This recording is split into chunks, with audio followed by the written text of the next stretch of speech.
Welcome back on this week's exciting episode of MTG Tournament Grinder. We have Modular Affinity, the new kid on the block, versus Classic Affinity, the hardened criminal. You might be asking yourself, who will emerge victorious from this colorless clash of the robot titans? Stay tuned to find out. I'm sorry about that, you guys. I couldn't help myself. I've been having too much fun with my announcer voice. But yeah, Modular Affinity versus Classic Affinity. And this is actually a good friend of mine as well, so always a pleasure to play against a good friend. Yeah, okay. A Mox Opal that I'm not even close to turning on, but Hardened Scales on turn 1. That's what I like to be seeing. Although my opponent's not off to a bad start either. Ooh, especially now with the Steel Overseer. I don't have Gav Blast in my Modular Affinity deck. I think the only removal I really have is either in the sideboard or is like a Walking Ballista. I think that's kind of it. I'm looking at my hand. I see a number of Hangerback Walkers. Oh, there is a Ballista hiding in there. Okay. So Walking Ballista for 1, but instead it's 2. Well, I know I'm going to hit the Steel Overseer. And then if he only had the Midnight and no Ornithopter, it would be like really obvious to hit the Midnight. Turn off the Springleaf Drum. I had to think about it a little, but yeah, I still think that's right.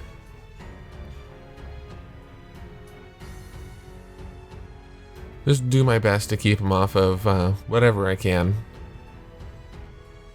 Yeah, if I hadn't hit the Midnight, he would... I mean, I probably would have done it in response to the Master of Ethereum, but if I was just bad at this game, he would be swinging for 2.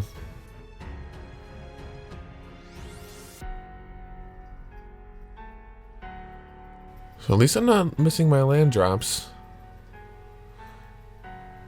But I guess this is what this deck is supposed to do. This is, I think, one of the first nights that I played it, and so I was really unsure of my lines. Ended up taking a long time, every single turn, to decide what I was going to do. But Hangerback Walkers for 2 instead of 1 seems pretty good. Uh-oh, cranial plating on a flyer. See, and I have no way to sacrifice or to destroy my own Hangerback Walkers to turn them into flyers. So that's my predicament at the moment. I have an Inkmoth Nexus that I could use to block next turn. But man, cranial plating is scary. Modular Affinity I think is more flexible, more resilient, but it's certainly not as fast as traditional Affinity. And I don't have any lifelink. Like, there is no cranial plating on a Vault Scourge in this deck, which I kind of miss. I do love me some traditional Affinity. But it's been an interesting challenge, trying to pilot what appears on the surface to be a very similar deck, but actually is super different. Like, the lines in this deck are crazy.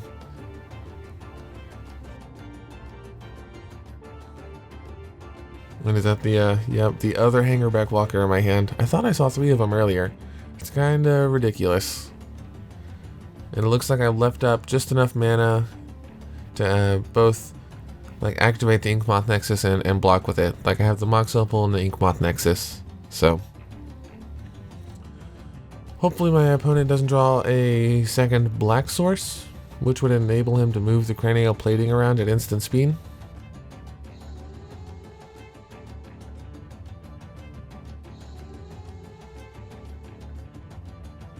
Yeah, I think that's all he would have needed. Well, maybe not. I'm trying to count the mana. I think it would have been a little tight, even if he drew a second black source to like activate the Blink Moth, swing with both, and then still have black. I think that would have been a little pushing it. But yeah, as planned, jump just so I don't die, and hope that I draw into a way to sacrifice or destroy my own Hangerback Walkers. See, what's the land? Phyrexio's Core is the land that does it. And there's Throne of Geth. There's also just the classic Arcbound Ravager. So there's a few sack outlets, and ooh, yes. Ancient Stirrings will definitely help me get there. So lots of green cards and a sack outlet. Yeah, just kind of windmill slam. Psh. Oh, so cast it. Looks like I have one more mana, no cards in hand. I will probably use that mana to pay for an animation module. Oh, I see. That's a better use. Instead of 1 counter, it's 2. So that 1 mana gets turned into 2 Thopters instead of 1 servo. And there is no animation module on the battlefield, so disregard.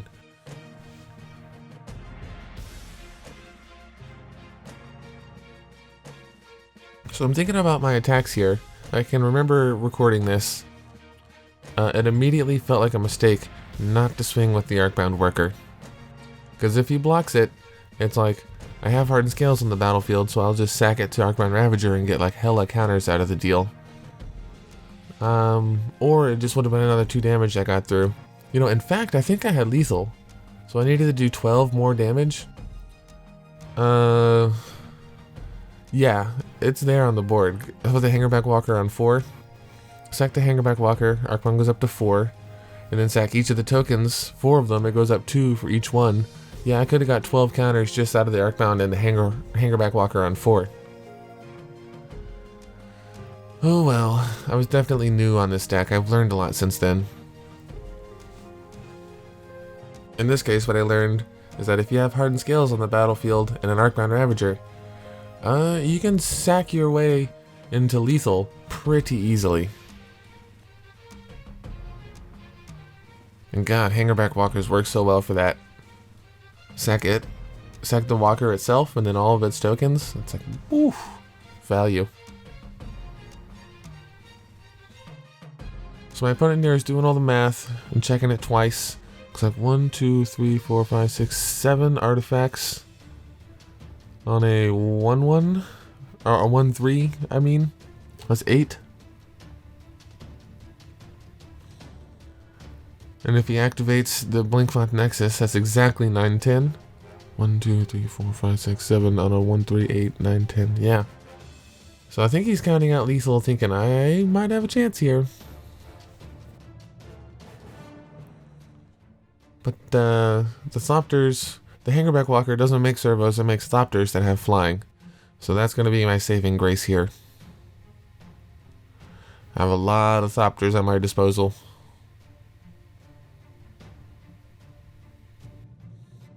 So he's left back 1 flying blocker and 1 blocker on the ground as far as my swing on the crackback. So I just need to have more attackers than he does blockers. Then I can get the damage through.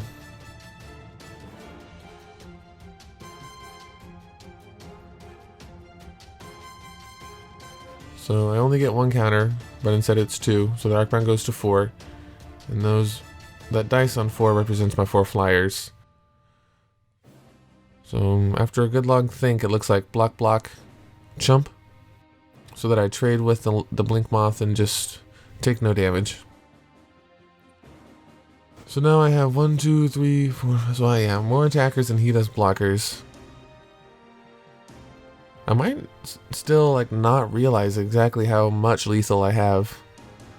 Because I was kind of fresh on this deck on the day of recording.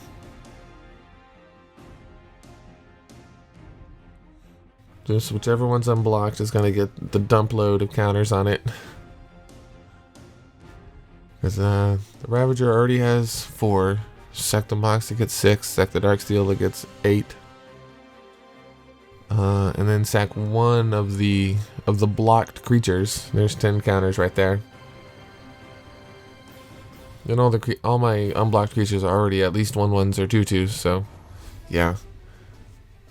Got lethal several different ways.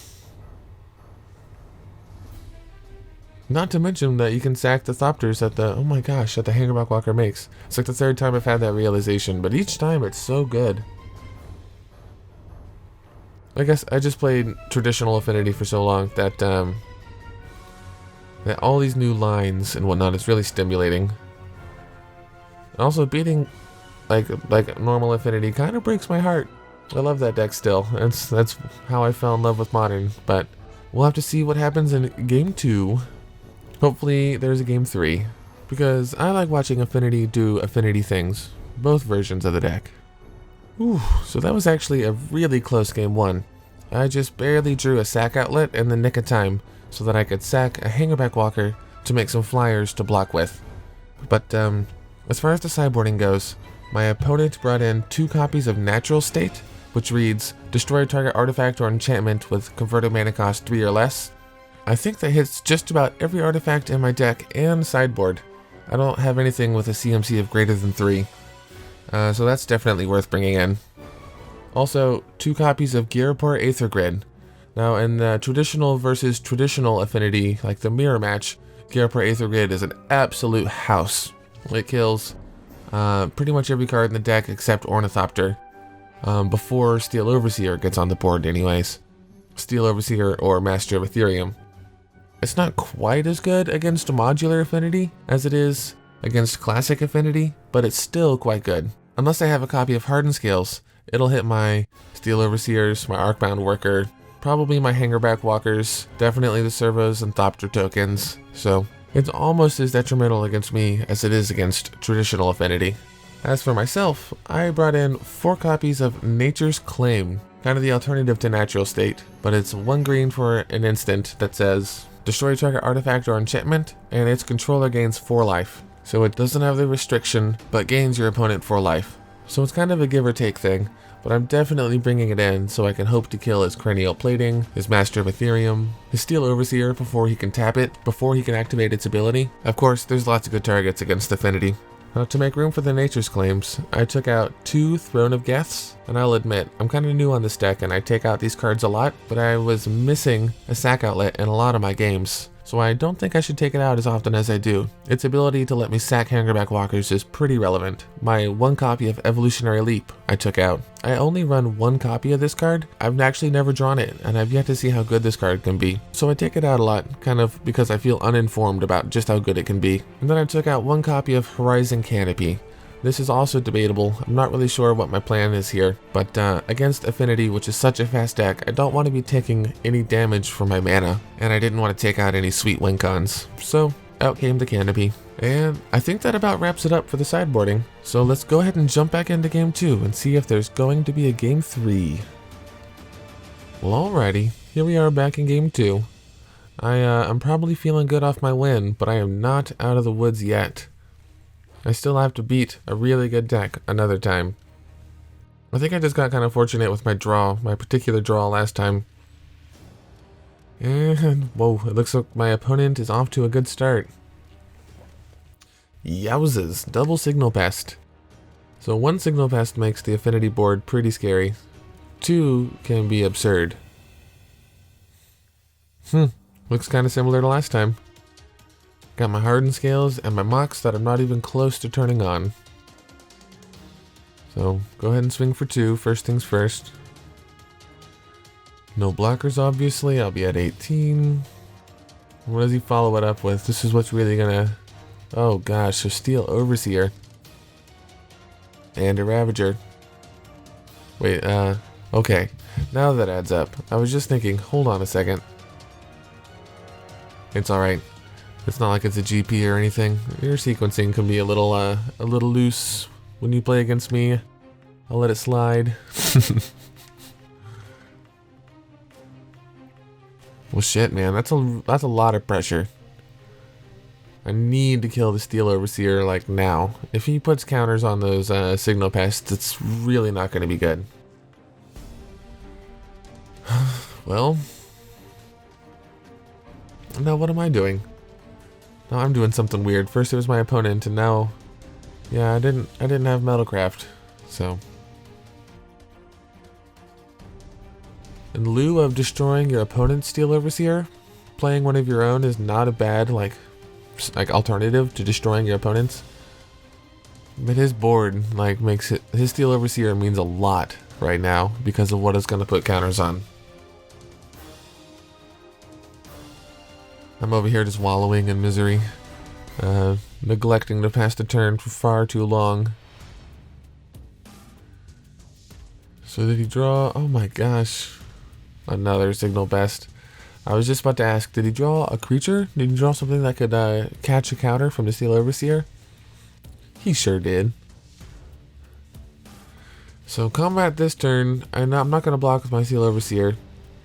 1, 2, 3, 4, 5, 6, 7, 8, including all the signal pest triggers. There's a base power of 4 coming at me. And then the signal pests trigger each other, so 5, 6. And then they both trigger Darkbound Ravager, so 7, 8. Yowzes. This does not look good. So in the air, 1, 2, 3, 4, 5, 6, 7, 8, 9, 10. He's gonna put counters. Man, yeah, I'm pretty much dead.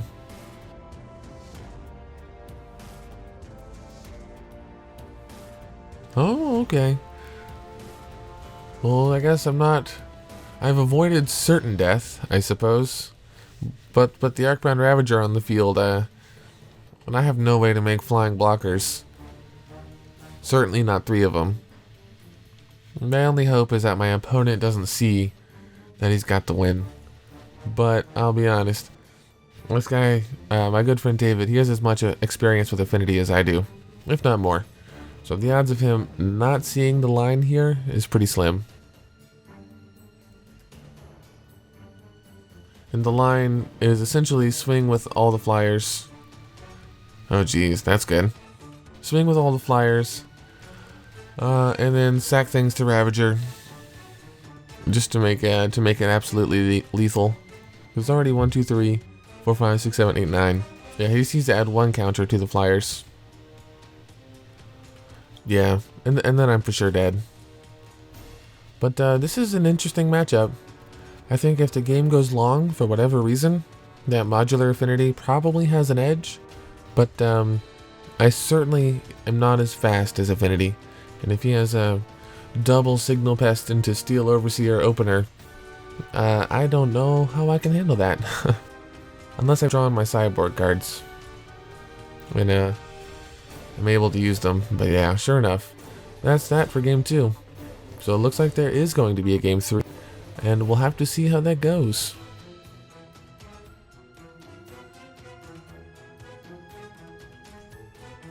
Well, I got all my announcer voice out of my system at the beginning of the video. So just a normal introduction to game 3, nothing special. I'm on the play at least. I'll be on the play, that's where I want to be. Gosh, Mox Opal every game, pretty sweet.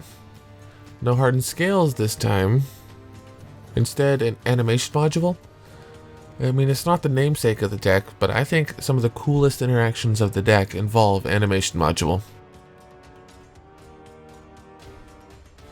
Like, I'll sack a servo to put a counter on Arcbound Ravager, and then pay 1 mana to make another servo, and then sack that servo too, repeat, repeat. Put as many counters on Arcbound Ravager as you have mana. So, it's pretty cool. Twice as many counters as you have mana if there's also hardened scales on the battlefield. So this is looking good. Steel Overseer plus animation module equals absolute craziness. Uh-oh, a colored source. That could mean sideboard cards or Galvblast, just mainboard removal. Well, sad face. I was really looking forward to that. At least, nothing crazy is going on my opponent's side of the board. See, it looks like an Ancient Stirrings was my draw for turn. Yeah, first things first. Ancient Stirrings, see what I get. Another Steel Overseer. I'm tempted by that now. I'm sure I was tempted on the day of recording. It's better than a Hangerback Walker, yeah. Although putting 2 walkers on the bottom of my library is a little unfortunate. I think that the Steel Overseer if it sticks around, is a better card.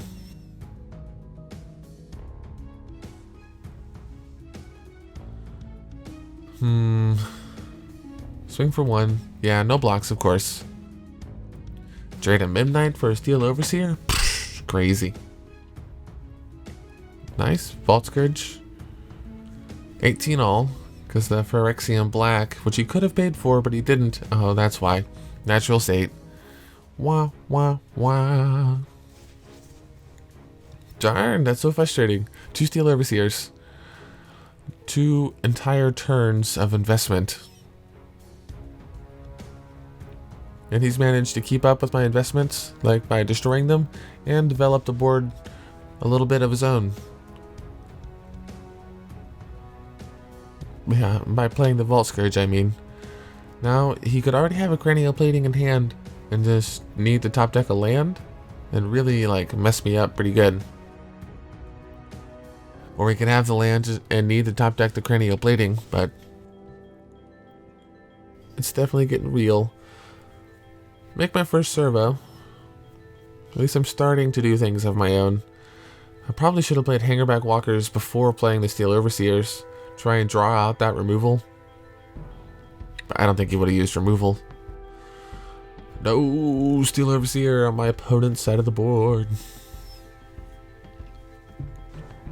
Alright, deck. Now it's my time to shine and draw some removal for his Steel Overseer.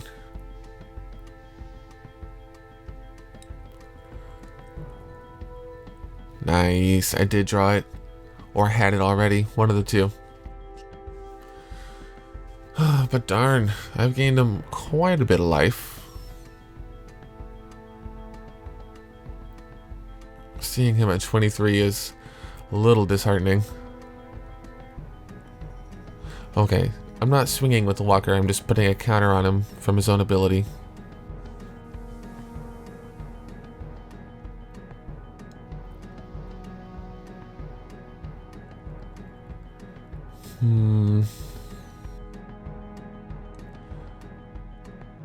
I wonder what I'm thinking right here. It looks like my options are to activate the Inkmoth Nexus and attack with 1 servo and the Inkmoth. Or I could hold back on my only flyer, which is either an Ink or a Blink. I would have my choice if I held back and use that as a blocker. In retrospect, that seems like the smarter move, to hold back and use one of my man lands as a blocker, because what if he has the Cranial Plating, like I've been talking about? The Cranial Plating would be his 4th artifact, so +4/+0 on a 1/1. 5 lifelink. And he's already at 23. Oh, I'm going for it though. Jeez, okay. I don't think this is right. I mean, it's nice to get 1 infect in there. 9 is a lot easier than 10, believe it or not. Like, to do all in one go. But I have my doubts. I'm gonna regret that deeply. Okay, Arcbound. There goes this chance of playing a Cranial Plating. I lucked out is all. I left myself really, really open to a Cranial Plating swing.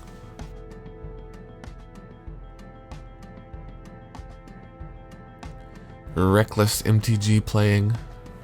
Certainly. God, another Ancient Stirrings. That card is so busted. I've got to see 10 cards deeper than I otherwise would have. And it's while I'm top decking too. So instead of just like, oh, I hope I top deck something good, it's like, okay, choose from these 5 cards. That is just so much better than simply taking what you're given. And I think what I need here is a sack outlet, Arcbound Ravager. Because the Arcbound Ravager will come into play, and then I can afford to make 1 servo while still leaving open enough mana to activate Inkmoth Nexus and swing. My opponent is tapped out with no flyers. So swing with the Inkmoth, that's 2 infect right there. Plus the counter on the Ravager is 3, 4, 5, 6, 7.